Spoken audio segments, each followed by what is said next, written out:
Well, it's a nice July day here in Nha Trang. I thought I'd talk a little bit about how I ended up being in Nha Trang. I wouldn't say I've ended up here.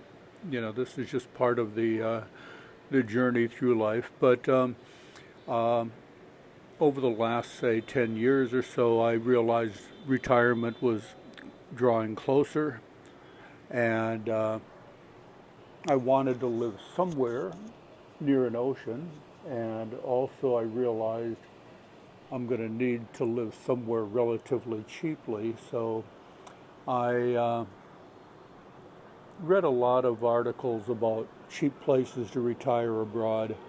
If you Google some of those words, cheap places to retire, chances are you're going to run into an article that mentions Nha Trang, especially if it's focusing on beach towns.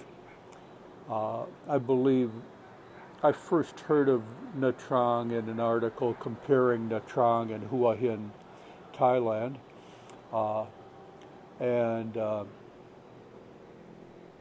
well, anyway, I uh, I was curious to see it, so I think around 5 years ago I made my first trip here. Just a 1 week trip to take a look at the place. And some people come to a place and can claim they fell in love at first sight, and I wouldn't say that. I think in my case, if I go to a place and I don't want to run away screaming as soon as possible, I kind of feel like that's maybe a good sign. So anyway, my first trip to Nha Trang was okay. I had some negative feelings towards it. The traffic in the downtown area was pretty horrendous. This was in the midst of the high season.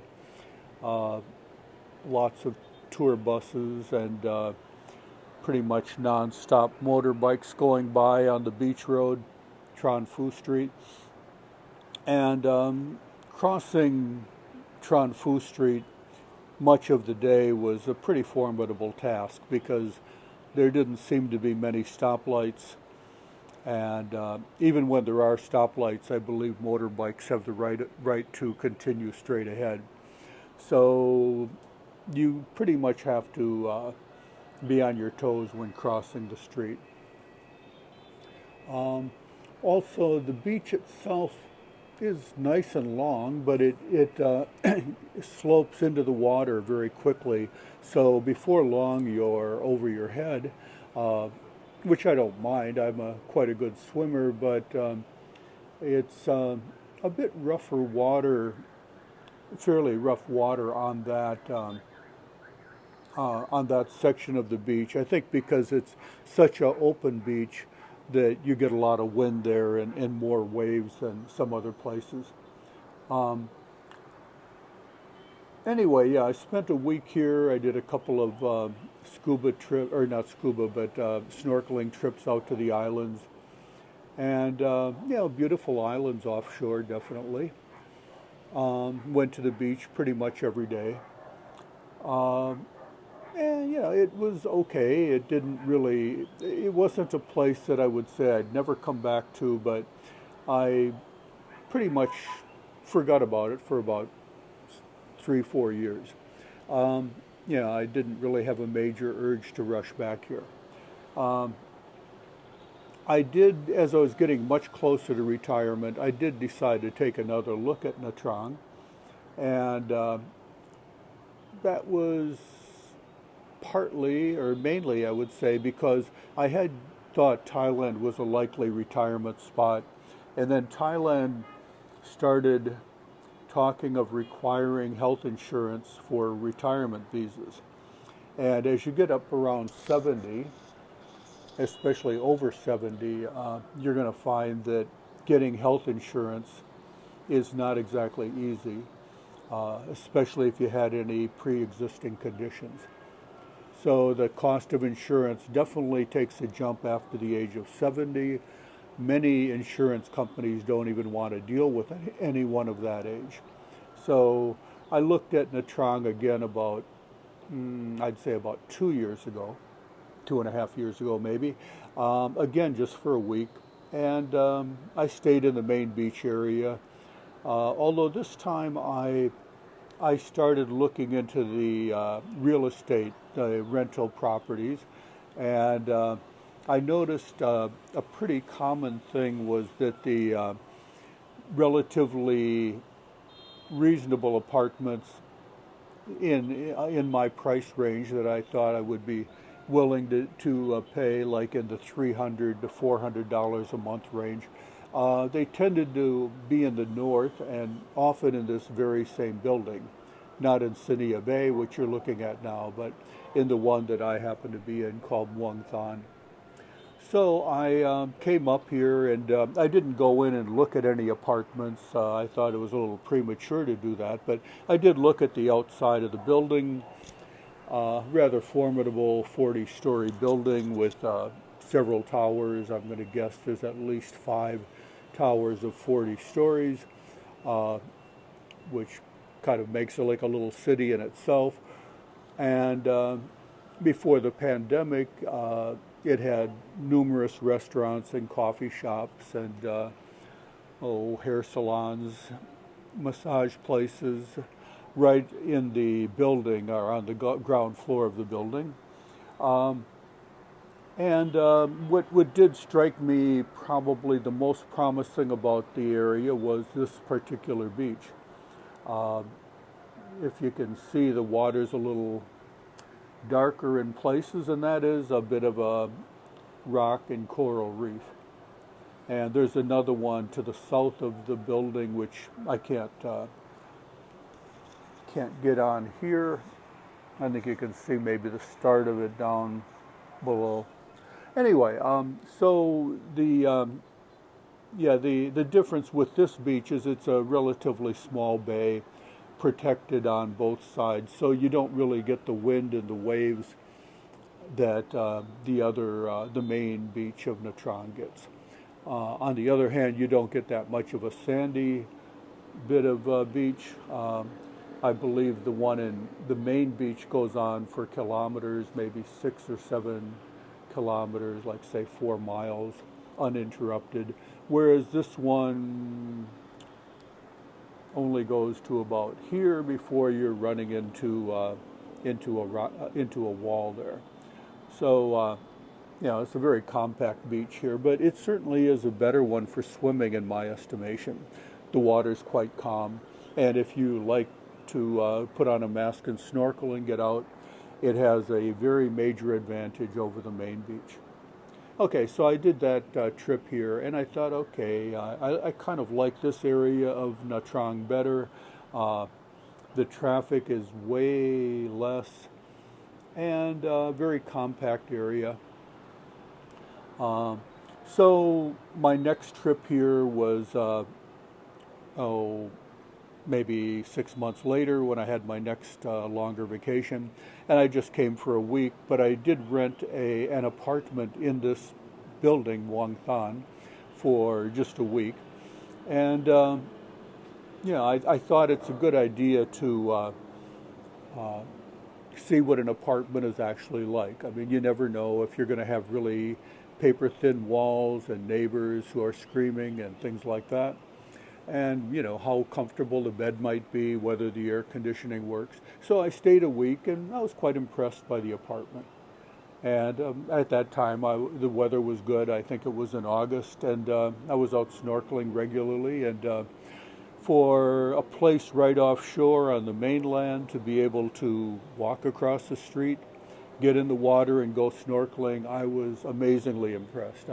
I'd never found a place like that anywhere else I'd been. I mean, granted, I've stayed in hotels and bungalows near the beach where you could do that very thing in other places, but to actually have an apartment right across from a beach where you can snorkel, that is not something most places offer, certainly not in an affordable range.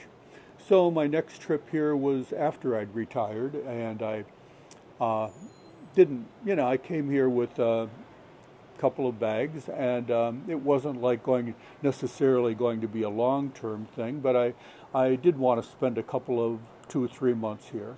So I rented an Airbnb for the first month, and I figured while I had that, I could look around for other places. And again, I was in this particular apartment building. And well, as things went, I realized the pandemic COVID numbers were increasing daily all over the world. Not so bad in Nha Trang, but or in Vietnam, but still, it did become kind of clear that something major was happening, and travel might not be an option. So I canceled my plan of going back to the U.S. in about May or June, and I got I rented an apartment. I think just for 2 more months, for April and May. Um, and by the end of March, Nha Trang went into lockdown. So basically, you were not leaving. Flights had stopped, and you really weren't even allowed to change your residence legally from the 1st of April. So anyway, I just got into this new apartment, not the one I'm in now, but another one in this building.